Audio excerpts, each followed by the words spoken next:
I'm pleased with the approach our guys have taken in camp. There's been great competition between the offense and the defense back and forth and within the position groups. I think we're steadily developing the right mentality and the right focus and approach. And I'm excited to put the ball down again tomorrow and see where we're at again. Hey, Coach. Glenn West with Go247. You guys seem to be rotating a lot of first-teamers with the cornerbacks group. Just talk about some of those guys and just how close you are to maybe pinning down on some of those rotations that you're going to be looking for in the first couple weeks.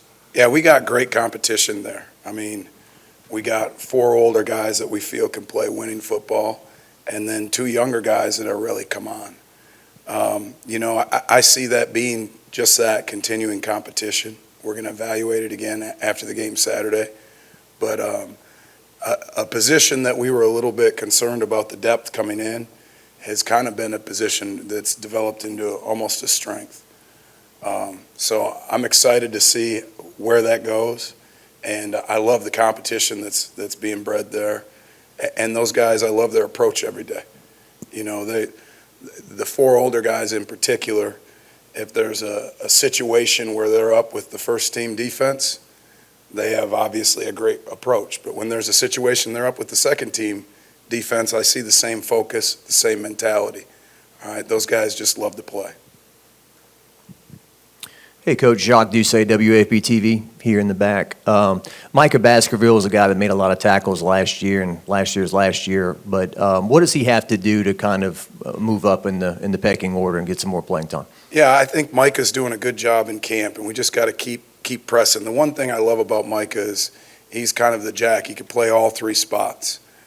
He's a very intelligent linebacker. He's in the right spots.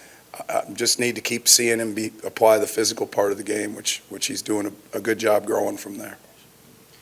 Matt Wilson-Alexander with The Advocate. When you have a defensive line like you do that is all 4 pretty capable pass rushers, how do you balance just sending 4 versus deciding when to apply maybe like extra pressure and send a blitz? Do you maybe feel like this season you might not have to blitz as much as you would maybe normally because of those 4 guys? Yeah, I think that has a lot to do with the situation, the team you're playing, okay, and the quarterback.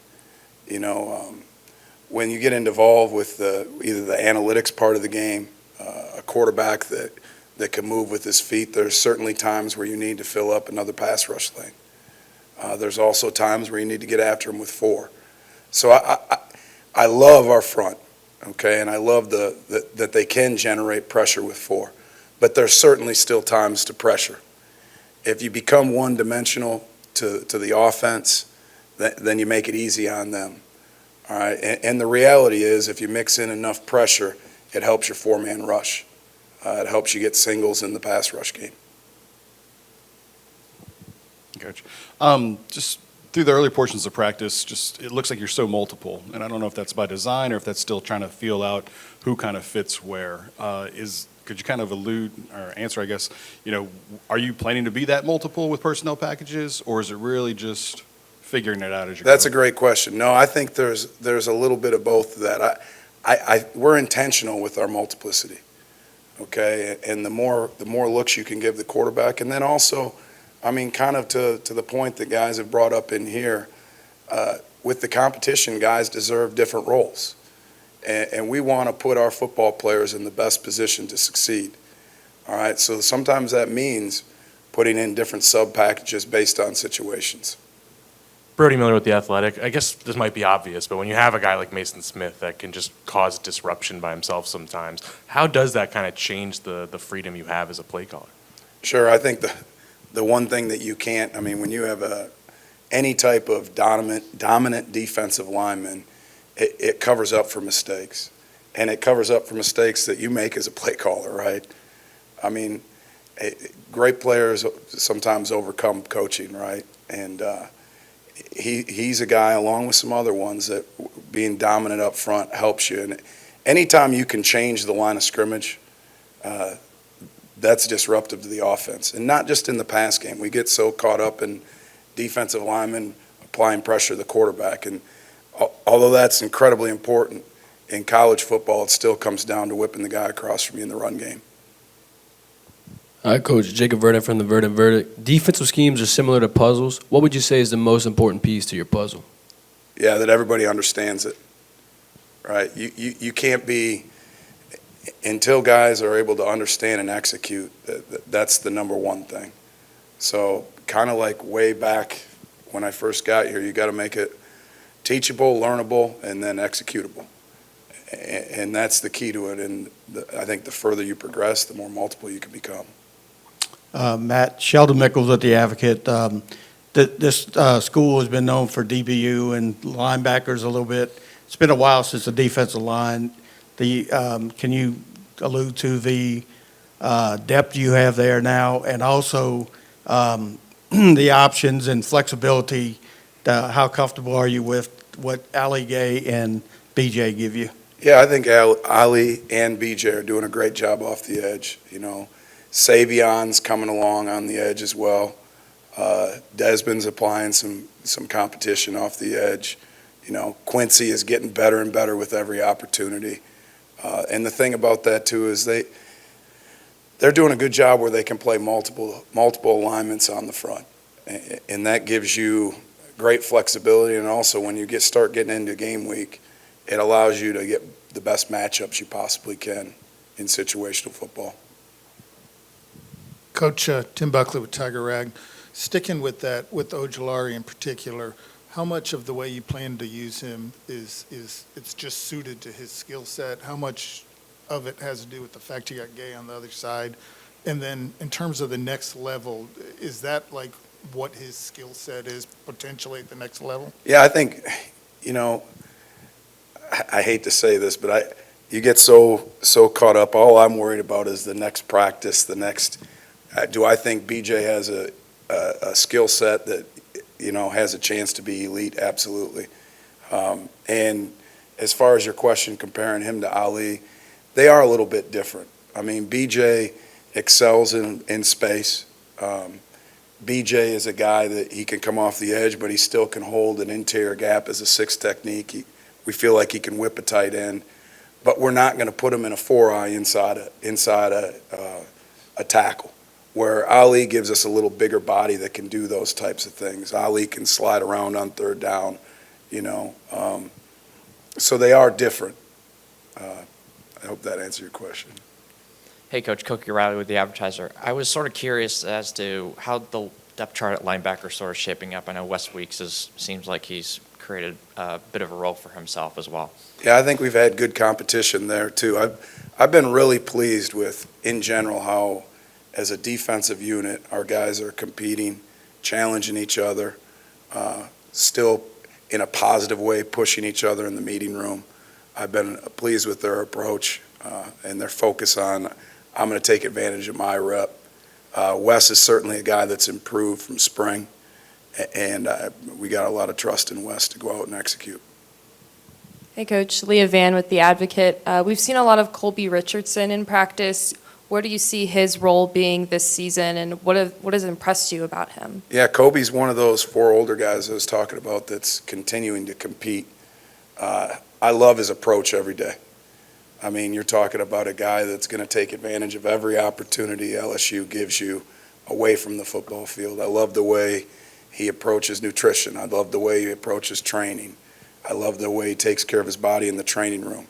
And then when you go out on the field, all right, those habits show. He's a guy that when given opportunities, he takes advantage of it. And I'm so pleased he's here.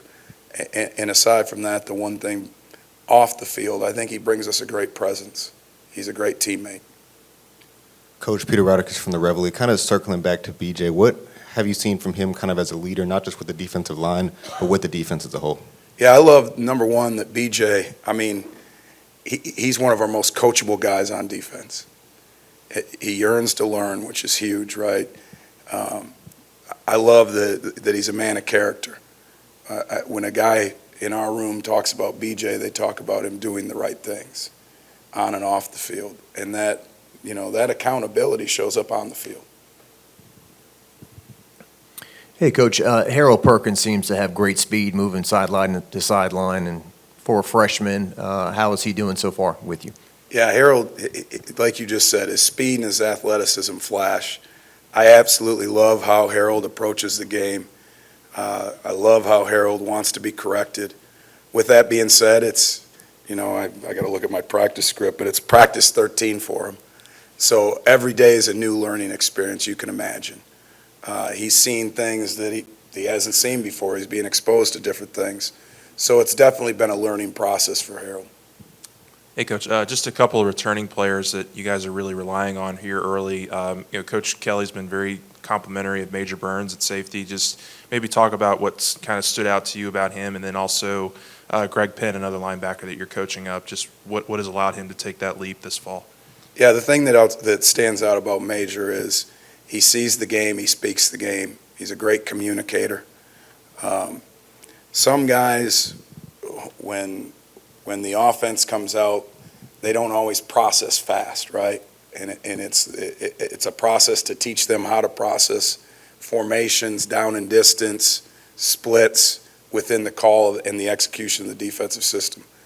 Major does a great job of processing that and then getting it out and communicating. The other thing I've been pleased about Major is I think from the technical end of it, he's continued to improve every practice. I've been very pleased with him. Greg, I love the physical part that Greg's been bringing. When he got challenged coming out of the spring, he needs to be a little more physical, and he's done that. Pat Timlin, NBC 33. Go back to the cornerbacks. Micah Gardner, what have you noticed from him in camp, and what's really stood out from the work ethic that he brings? Yeah, I think he's had a great summer. I'd say the number one thing, he's gotten faster. Jake Flint and his staff have done a great job with him, and you can see that. He's moving better. He's staying on top of routes more in press. Obviously, his size gives you a great advantage, and with his improved movement, it's made it even more evident. Mike Jones, obviously Clemson played that kind of hybrid role a little, then last year had a little bit of a transition. I guess just in your time with him, how have you seen him kind of fully learn how to be that inside linebacker role? Yeah, I think Mike is learning and still continues to learn that position, and it is different. It's different from the standpoint of seeing the clutter in your face, whether it's a puller, a swapper, we're out on the perimeter, everything you're fitting from outside in. So every day that he does, you see him get a little quicker, right, a little more confident. But it's certainly, it's different than when he was out on the edge, and you can tell sometimes. I'm just curious, is the nickel now the new base, and how is your nickel progressing? That's a great question. So we match, if they come out with numerous tight ends, then we'll go to base. But the reality is most people now want to play in 11 personnel.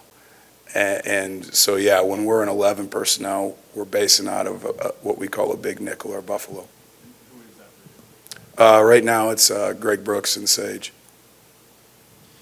Matt, we talked a little bit about Major. What does he do to kind of, or how are you going to balance him and Joe, with Joe being a proven SEC guy already?